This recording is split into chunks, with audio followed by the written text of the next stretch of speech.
Hello, learners. We're going to be spending some time doing a chalkboard talk about the Industrial Revolution.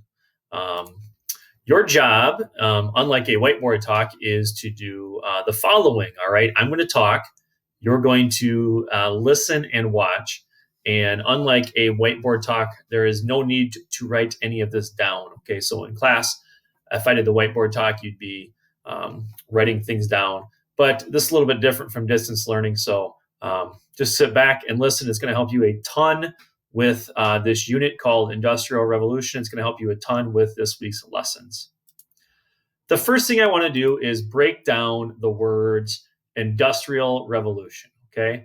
We have talked about revolutions before, but we've always talked about political revolutions. For example, the American Revolution, where the colonists decided to go to war, declare their independence, and become an independent nation. That was a sudden and complete change.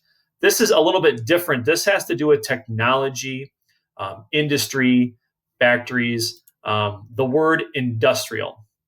All right. This is a huge, huge change to how goods and services are produced. Okay. So if you look back before the 1700s, it was mostly farming. If you bought something, chances are you bought it from a neighbor or someone down the road, or you made it yourself. After the Industrial Revolution, everything's going to change. It'll be more modern. You can buy things are going to get manufactured in large numbers very quickly and very easily. Okay. The definition that we have for you is the Industrial Revolution was an increase in production brought on by the use of machines, which is new technology, and is characterized by the use of new energy sources. Now, I would love to take credit for that, but that is from a crash course video that you're going to watch for the first lesson of this. So, production, machines, and energy sources. So let's break that down, okay? An increase in production. Production is taking raw materials and making something new. For example, all right, this door behind me, okay, used to be a tree. That's a raw material, all right?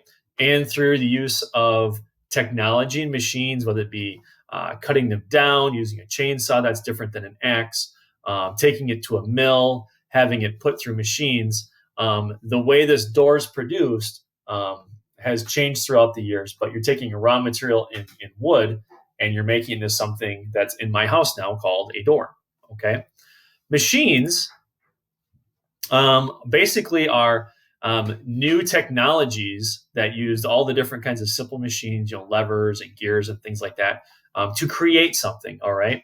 And if you go back a long enough time, most things were handmade. So this door, for example, if I went back 200 years, chances are it was somebody using a handsaw, hand planes, but now it gets put through machines very quickly and efficiently to create a large number of them.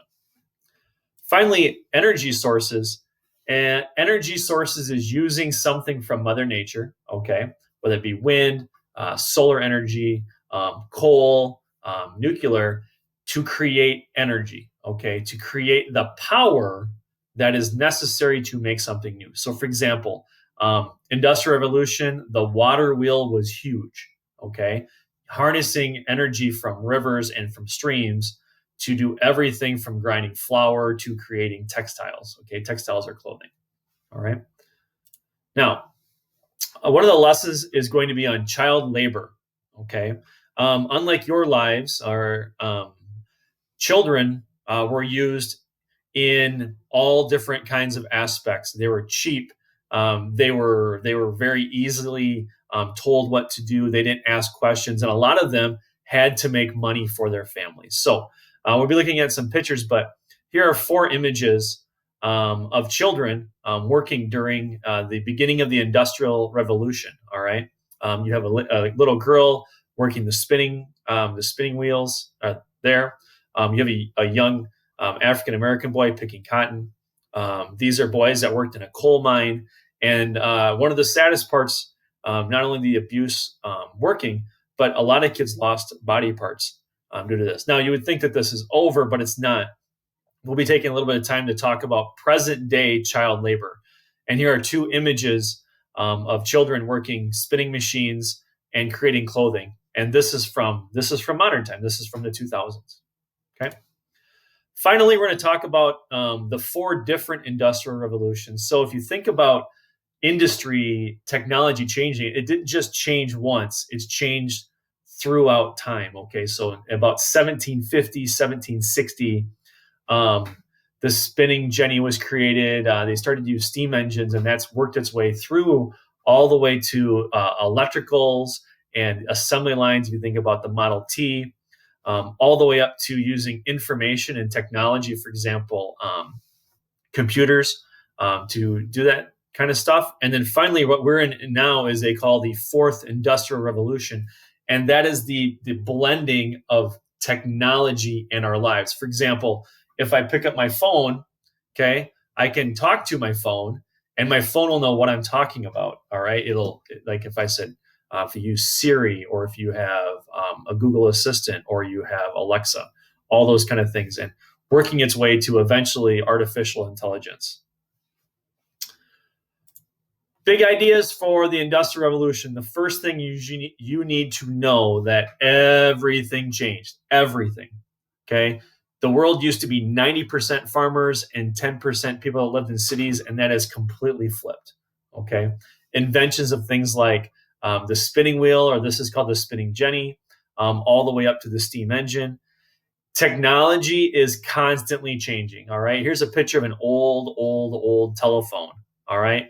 And then now we use cell phones. And what's next? We don't know. Okay. We don't know what's next. And this is constantly changing and evolving. Finally, with every revolution, there are positives and negatives. All right. For example, some positives of the Industrial Revolution. Well, healthcare. All right. People are traditionally living longer. People are living healthier lives. Child labor laws. All right. People making a quality living. All right. The invention of the middle class. All these things are positive. Negative. Well, we already talked about the child labor that happened. All right. Other negatives include pollution. All right. Pollution. Other negatives include different like distributions of wealth. All right. So as we look at the Industrial Revolution, I want you to keep these 3 things in line. Everything changes. Technology is constantly changing. And there are positives and negative kind of revolution. Thanks for listening to the first ever Chalkboard Talk. If you have any questions, you can reach out to me. Watching this will definitely help you over the next few weeks.